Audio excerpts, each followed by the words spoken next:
Anda masih di Dr. Oz Indonesia dan kali ini saya sudah ditemani oleh Dr. Daniel. Yes. Apa kabar? Kabar baik, Dok.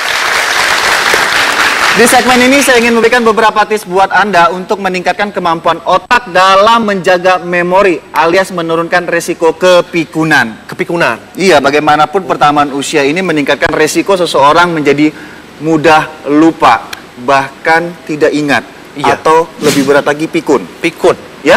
Kenapa ya dok bisa pikun? Nah itu usia satu, bisa juga karena gangguan trauma pada otak banyak sebenarnya. Iya. Ya? Dan mungkin dari faktor lingkungan juga ya dok. Faktor lingkungan jelas. Pencemaran yang mungkin dapat merusak sel-sel syaraf kita. Nah terutama sel otak. Sel otak. Nah di sini ada beberapa tips yang ingin saya sampaikan kepada Anda. Yang pertama adalah biasanya kalau ibu-ibu belanja ke pasar, supermarket atau apapun itu yang berkaitan dengan angka, usahakan dari sekarang jauh-jauhin kalkulator.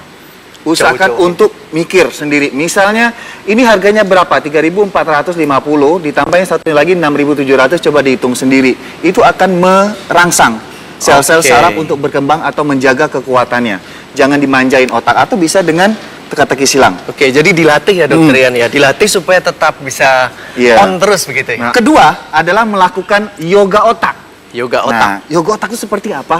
Mungkin Anda tahu bahwa yoga itu seperti kayak diem, kemudian kayak orang, ya semedi lah. Ya, semedi. Nah, berarti begini tangannya dok. Kalau dari saya, ya tips buat Anda, saya ingin penonton saya yang di studio mengikutinya. Anda kepal dua tangan, Dr. Daniel juga ikut. Ya, kepal dua tangan. Kepalkan dua tangan, lalu tangan kiri, tolong telunjuknya dikeluarin.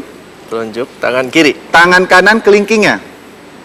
Kelingking tangan kanan. Ya? Berarti ini ada yang kita mainkan hanya dua jari ini aja, yaitu kelingking dan telunjuk. Telunjuk. Lalu Anda buat ini berubah. Pelan-pelan dulu. Pelan-pelan. Jadi telunjuk tangan Bisa kanan ya. Kalau sudah mulai terbiasa, mulai cepat. Ayo.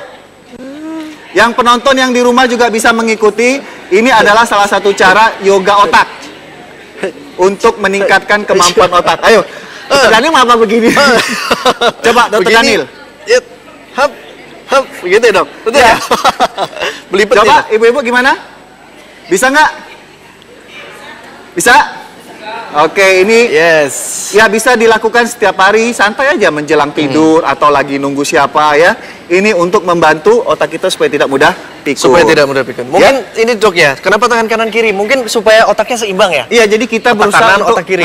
Membuat koneksi baru dalam memori otak. Oke. Seperti itu ya. Yes. Yang terakhir, ya tips dari saya untuk meningkatkan kemampuan otak adalah mengkonsumsi makanan atau buah-buahan yang mengandung vitamin, mineral, bahkan antioksidan. Ya. Yang pertama adalah telur. Telur ini mengandung kolin. Ya, ini bagus untuk meningkatkan memori otak. Oke. Ya, kuning telurnya terutama. Kuning telur. Tapi bagaimanapun kuning telur maksimal adalah 1 atau 2. Ya. Jadi jangan tanpa kuning telur sama sekali. Oke. Pada dasarnya bukan telurnya yang jahat, pengolahannya. Pengolahannya, telur santannya, ya seperti itu. Kedua adalah udang. Udang ini kaya akan vitamin B12 dan omega 3. Betul. Ini juga meningkatkan dari memori otak kita. B12 itu juga katanya membuat selubung syaraf itu supaya tetap awet ya? Iya. Lalu yang dari buah-buahan, ini apa penonton?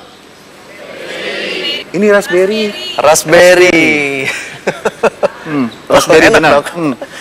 Kalau ini strawberry. Strawberry dan raspberry mengandung antioksidan tinggi yang mampu melindungi sel-sel otak.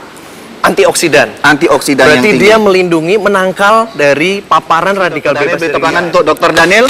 Ya. Setelah ini ada tips buat Anda bagi yang bermasalah dengan rambut berketombe. Tips seperti apa? Jadi tetap di Dr. Oz.